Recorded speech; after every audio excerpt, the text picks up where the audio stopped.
Since the dawn of time, yes, I'm doing this bit again, there has always been a Direct in September. Even in years without Directs, there is still a form of Direct in September. However, last month, that changed. With Nintendo's decision to hold their Indian partner showcases in August, September was left completely barren when it comes to news, due to the abnormal nature of the double presentation they did late August, plus the fact that the Switch 2 has roughly 5 months left to reveal itself in some capacity. It is my, and everyone else's belief, that this October will be when they finally show the damn thing off. From the stuff I just said, to the fact that the original Switch was revealed during October, specifically the 20th, all signs point to yes for the announcement being this month.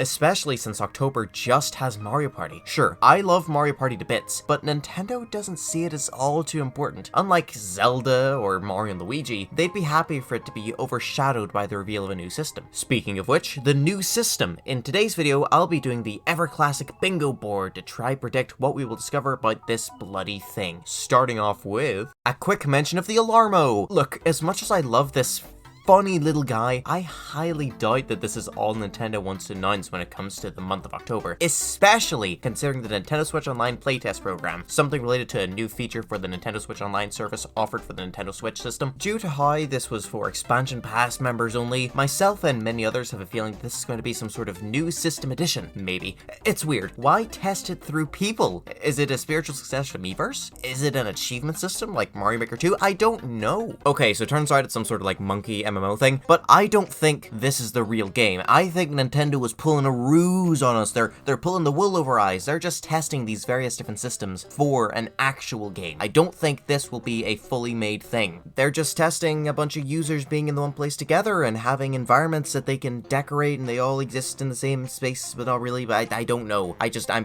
feel strongly that this is some sort of little trickery thing. With it taking place between the 23rd of October and the 5th of November, this thing falls in the exact window that many predict the Switch 2 will be announced during. In fact, I feel like the same presentation will detail what this mysterious thing is. Mind you, that's not part of my bingo predictions. None of that. That hasn't started yet. It's gonna start right now with the free space. It will have Nintendo in the name. Where? Probably the start. They aren't gonna call it the Switch 2 now, are they? Gotta stick that company name in front. Just like how you gotta slap that free space right there in the middle. Colored front buttons. Super Mario RPG, when released in Japan, was quite different to the Western release in a few ways. For example, the whole game was in a different language. Additionally, the menu buttons in battle were tinted to be the same color as the face buttons on the Super Famicom. In the Western releases, these colors were changed to be the purplish color, like the face buttons on the front of SNES controllers. Now, when the remake of the game brought back these properly colored face buttons, I had my doubts that it really meant anything. Many other elements of the game had been changed to better fit the original Japanese release, so I just assumed that this was another. But then, the TTYD remake also had colored buttons like this. That, plus another fact I'll mention next, has led many to believe that the Switch 2 will feature colored face buttons similar to the Super Famicom. I really like this idea. Plus, it's handier when giving someone half a Joy-Con. Think about it, telling someone to press the red button is a lot easier to grasp than telling someone to press the right button. Saying that can lead to an unwanted screenshot or a rather awkwardly timed pause.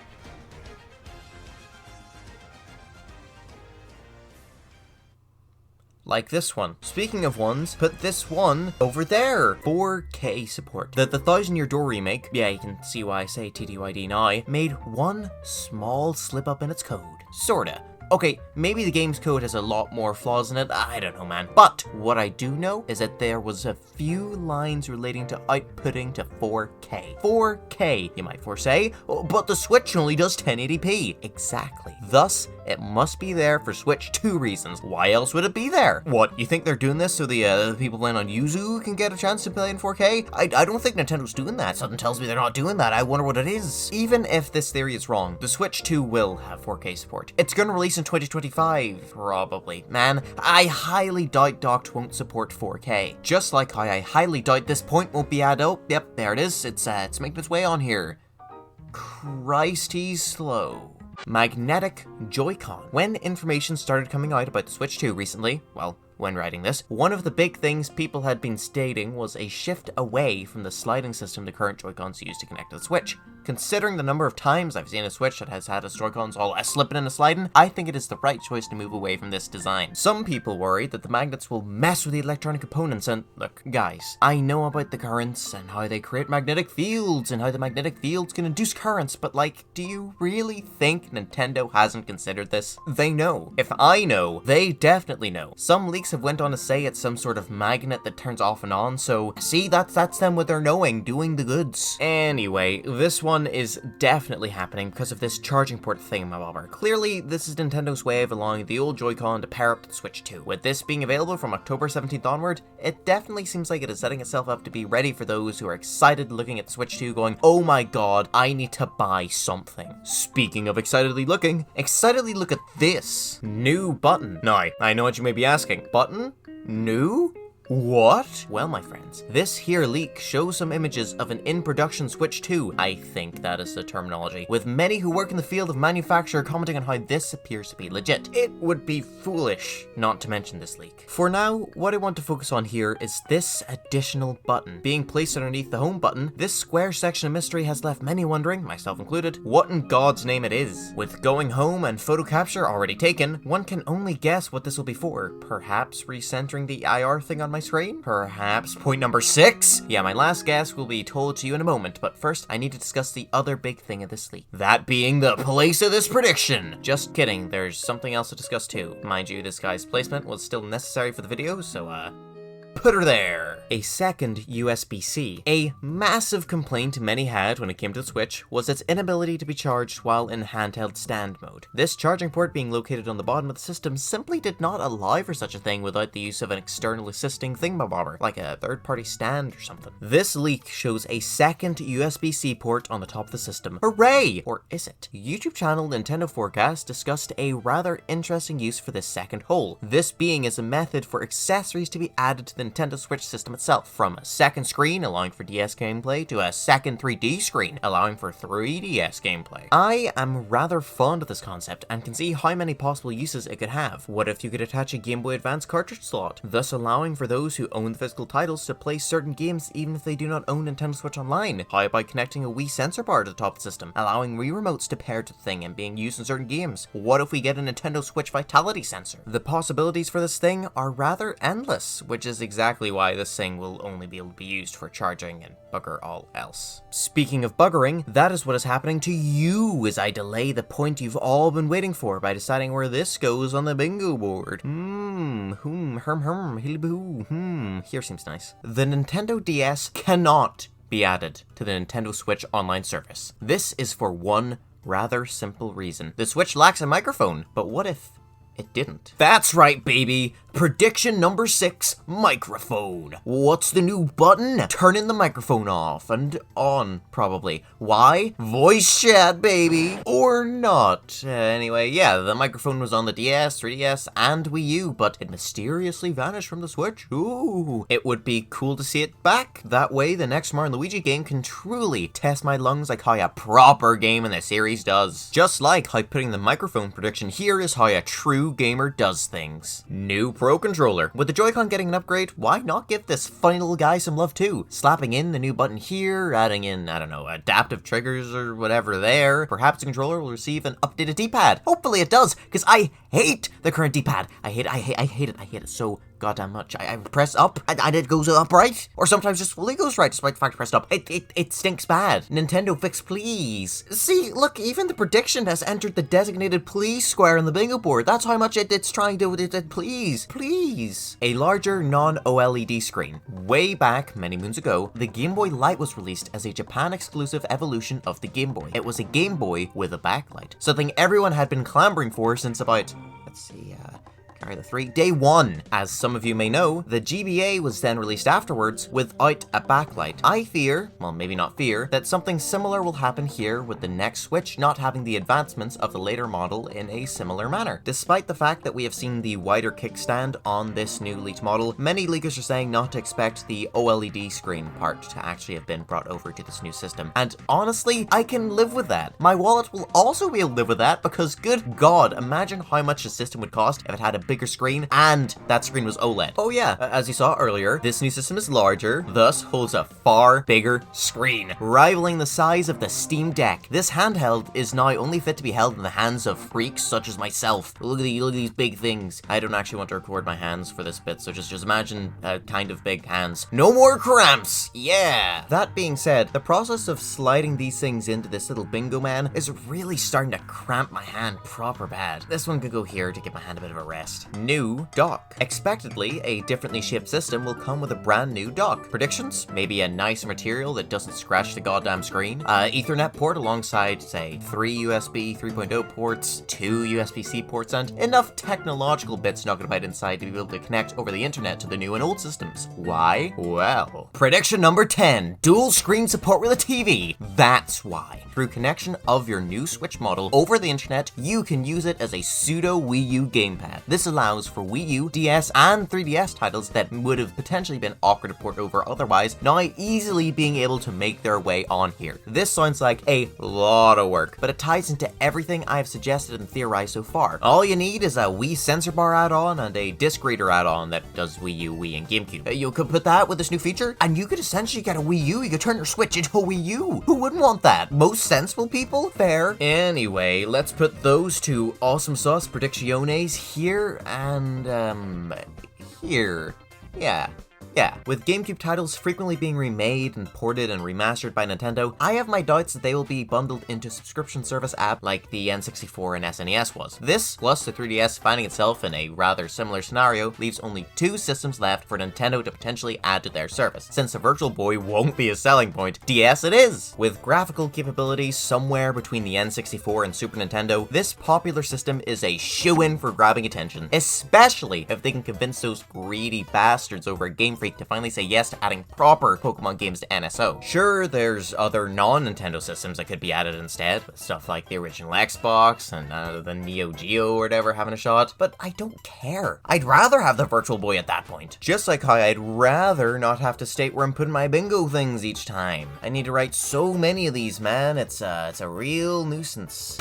Number 12. Better home screen. With Nintendo back in the money and firmly planted into people's hearts once more, I feel like they're ready to bring back some creativity and fun to their system. The barren wasteland that is the current Switch home screen has been a bit of a sore point for Nintendo fans since the launch of the system, with a pitiful selection of themes, if you can even call them that, to the lack of any funny characters or critters knocking about the place to bring additional life and fun to something as simple as selecting a game. Many fear that this is the new direction for Nintendo's between game UI. No more, I say. I believe that Nintendo has heard our pleas and are ready to bring back the fun, be it a proper presentation explaining all the new features or a simple little trailer like the original reveal of the Switch all those years ago. We will see how life has returned to the home screen once more. Like how themes have rightfully returned to something I can predict. It's been like, what, 3 years since that fell out of fashion? Up you go. And what's a bad home screen without its awful digital shop, eh? Yes, the Nintendo Switch's poor excuse of an eShop is one of the most abhorrent things Nintendo has ever allowed to exist for more than 7 years. The piss poor loading times, the horrendous lag and inability to merely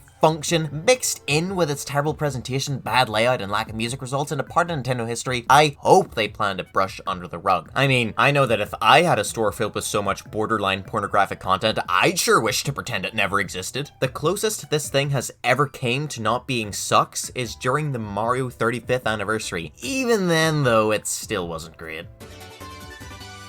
Street Verso. I have a strong feeling that Nintendo is planning on creating their own social media type of thing again. However, with them being Nintendo, they will try and make it all unique and fun and silly, so why not combine it with Street Pass? Through use of an app on your phone, or some built-in feature of the Switch 2, crossing anyone else in the street with either of these two things will link the two of you together, just like Street Pass on the 3DS. From here, you can do the original thing of using them in games, trading puzzle pieces, and such. Perhaps this new system will have achievements, with this area being where they are displayed. Perhaps a Mario Maker 2/Xbox 360 method will be taken where your avatar character, me of course, not using them sports mates again, is rewarded with items based on the achievements received. What if you could get a hat of Hestu's gift to prove you got every Korok seed? A pair of white stained sweatpants to prove you managed to play a game involving Luigi all the way to the very end? And what if it wasn't just menus? What if you're allowed to explore an actual plaza of sorts? Think of Splatoon, Perhaps you could unlock things to get around this place faster, like the golden cart to prove you 100% completed Mario Kart 8, or writing about an OG to prove you like a bad Pikmin game. This could be what Nintendo's working on. A whole new world for Nintendo fans to explore and interact together. Heck, this is where Directs could be. Letting anyone get the experience of visiting the proper conference halls like the days of old. Maybe even letting people play chunks of games being shown off. Speaking of chunks, there. Recording videos and screenshots is still there. That's my next prediction. It's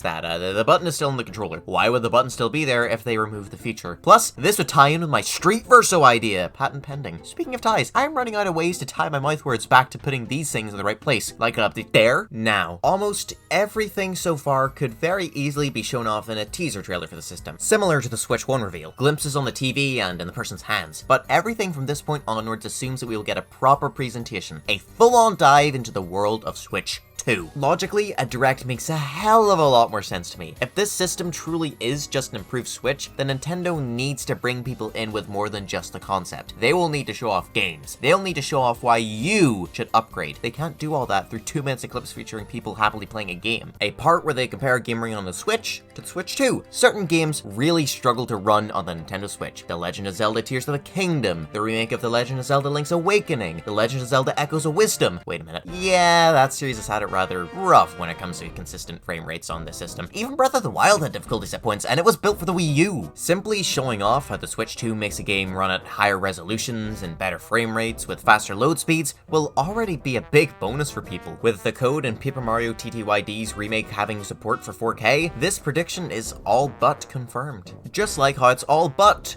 joke hilarious. See, it's funny because it's placed at the bottom. Improved online. On the topic of showing improvements, Nintendo's current online situation is an absolute laughingstock. Proving to consumers that their next system actually functions when given the task of connecting to another player is a rather important thing to do. We all remember Animal Crossing New Horizons. Not too dissimilar to how we all remembered me putting this prediction in. What, you forgot? Liar. Lying. VR capabilities. Virtual reality is something Nintendo dipped their toes into with the original Switch through the Nintendo Labo, and also I guess a Virtual Boy. But now, I think they're ready to delve into the deep end. With a screen at 1080p undocked and 2 USB-C ports, Nintendo could very easily manufacture a peripheral to be used for VR gaming. With motion controls being such a key part of VR, it has always baffled me somewhat that the leaders of such controlling methods have never came close to trying this new method of experiencing reality. Well, not since that one time. Wait, could we get Virtual Boy on NSO with this? Oh, that'd be so sick. Yeah, give it. But first, place it. Yeah, place it. Yeah, look at that going there. Yeah. Standard and Pro versions. The Wii U had a Standard and a Pro version the fans could go for at launch. What if the Switch 2 did that as well? The Pro version of this new system would simply have greater storage, but would also come with a Pro controller as well as the VR peripheral, I've guessed. Nintendo had the balls to do this during the Wii U days, thanks to the success of the Wii. I could see their balls now back at rate of reaction after the success of the Switch. Speaking of balls. And now, the final 5. As discussed earlier, one key factor that will influence the system's launch is the games. What in God's name will we all be playing when this thing drops? And what do we have to be excited for in the following months? Be this a teaser or a direct, we will see some damned games. So, here's my predictions. Nintendo Land / a new VR IP. If Nintendo is going to be jumping into the world of VR, I highly doubt they'd not release a game with this new way of play to show off just what they are capable of when it comes to using this new technology. The concept of Nintendo Land, a Nintendo-themed amusement park filled with fun activities, is the most logical choice for VR, I feel. Think of FNAF Help Wanted, but better because it has Luigi. What series would be in that area? First-person Mario Kart, of course, you know, with the player having to steer with an actual wheel and press buttons for gliders and such. A Metroid or Splatoon shooting gallery seems logical. Maybe Splatoon, as you can theme it around Salmon Run, I guess. Oh, a puzzle game themed around rotating and moving shapes and such, fitting for Zelda. There's a lot of potential in this idea. Alternatively, Nintendo might want to be bold. They might want to make a full-on, proper VR adventure. They want to be like Valve, making truly in-depth experiences for VR. Sorry, truly in-depth experience for VR. Personally, I'd prefer the latter. VR needs more proper games like Alex and Budget Cuts. Just like how this Square needs a game to fill it up. There, nice and filled. Metroid Prime 4 is the game to show off how the Switch 2 can make a game better. With its release firmly planted in the hypothetical Switch 2 zone, all signs point towards towards this game being a key in demonstrating just how powerful this new system is. With it being a far more adult-looking game than the likes of Mario, it is a great way of potentially bringing more eyes from those previously uninterested towards Nintendo. Think of the average Sony fan right now. Best game they've played in years was just a Mario game with a fresh coat of robot. The PS5 Pro is too expensive and useless. They might want to jump ship. If Nintendo plays their cards right, they might just get them to. Metroid Dread was used to advertise the Switch OLED, so it is not impossible for Metroid Prime 4 to be a key part of the Switch 2's advertising. Sure, the series isn't exactly loved in Japan, but it probably has enough of a following that having it alongside another title or two likely wouldn't do any harm. This parallels how I shouldn't be in any harm adding this proposal to the square. There we go. Ow! Ouchie! Oh, ow! Ooh, ooh, ow, ow, ow, spiky corner, oh. Animal Crossing New Horizons stopped updating way too soon. Seriously, it is rather laughable just how fast it stopped, but I know the reason why. The writing was on the wall for this finish the game after release trick that Nintendo kept trying to pull on the Switch with its after game updates. Nintendo knows it, you knows it, I knows it, we all knows it. With the Animal Crossing updates bringing numbers too small back into the game, I could 100% see Nintendo telling the team to quit now and work on the next game instead, ensuring it was filled to the brim with content at launch. A new Animal Crossing would be a massive way to draw attention from day one. Animal Crossing, thanks to COVID, became one of Nintendo's largest franchises. While not beating Mario Kart 8 Deluxe, Animal Crossing New Horizons still firmly planted itself as a best seller on the system. It is a staple of the Switch era. Another thing that was a staple of the Switch era was bad online. And what title better to show off the improved connectionary abilities of the new console than one of the most egregious examples of Nintendo's shoddy attempt at online. Plus, unlike Metroid Prime 4, which goes for stylized, yes, but realistic looking graphics, Animal Crossing firmly plants itself in the world of cartoons with bright visuals and simplified character shapes. It makes for a fantastic contrast to show the sheer range the system can offer a consumer, just like the sheer range of remaining choices for slots here. This looks fine. Mario Kart 8, the game that lasted a lifetime. Mario Kart is well overdue for a new entry. Even if you include Mario Kart Tour, that game was still released a good while back. There was also Home Circuit, but we need a proper, true, honest-to-God new title. There's also the Lego new title. When the original Switch was revealed, we saw some people playing Mario Kart 8 Deluxe. Nintendo knows how much of a system seller Mario Kart is. I doubt they would let this system go on for long without one to call its own. I know it hasn't been too long since the end of the Booster Course Pass, but come on. Let's be real for a second here. Do you truly believe that that took the whole team? That porting tracks from a mobile phone game onto the Switch with minimal changes took all the effort in the world? Other than, like, the music team, I highly doubt the majority of Mario Kart developers were on this project. What project were they on then? Mario Kart 9. Being an intermediate step between Animal Crossing and Metroid Prime 4 visually, it would make for another invaluable tool to assist in showing off the range offered by this system. In addition, its faster paced online would show off the new and improved servers really good. When you mix all these factors together, Mario Kart 9 is a really strong contender to at least appear in some way. But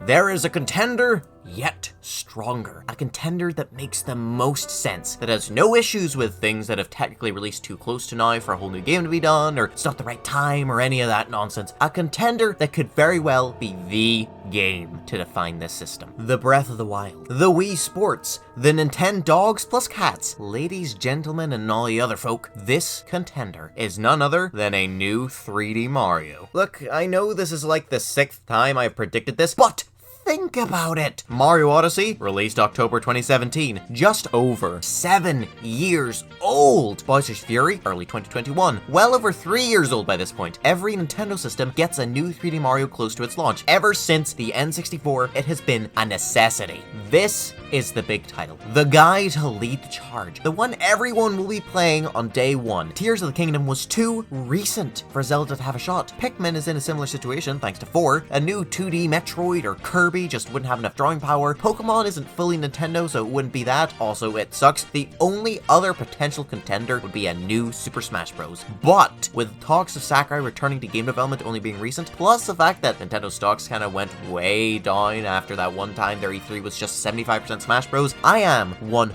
100% sure that a new 3D Mario is just around the corner. Mario Kart goes here, thus leaving new 3D Mario to go there. Yeah, wow, end of the video. Holy moly, wowie zowie. I like this video if you want to come back to it, so you can be like, oh, you were right, or oh, you suck balls. Comment down below what you think, not of me sucking balls, but of what you think the Switch 2 will be. What will it have? What is that global playtest thingamabobber? What is he? I don't get it, man. If you've watched a couple of my videos at this point, please subscribe. It's the button's right there. Look at it, look at that pretty little thing. Give him a kiss.